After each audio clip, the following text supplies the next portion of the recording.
Hi there! In today's video, I'll show you how to scan QR codes on your Samsung Galaxy Z Flip 6. Let's get started. So we can make it easily through the camera. Let's just open it.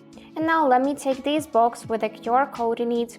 And all is left is to point the camera at this QR code. And now we can immediately save this information to Notes.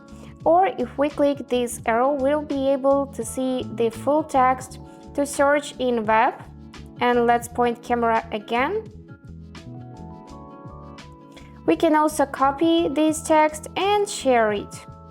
So, as for another option, you can just swipe down from the top to open quick settings and then swipe left once, and now you can see this scan QR code option as well. So just as before, point the camera at this QR code and it will be immediately scanned, just like this. And that's it. Hope this video was useful for you, and thank you so much for watching.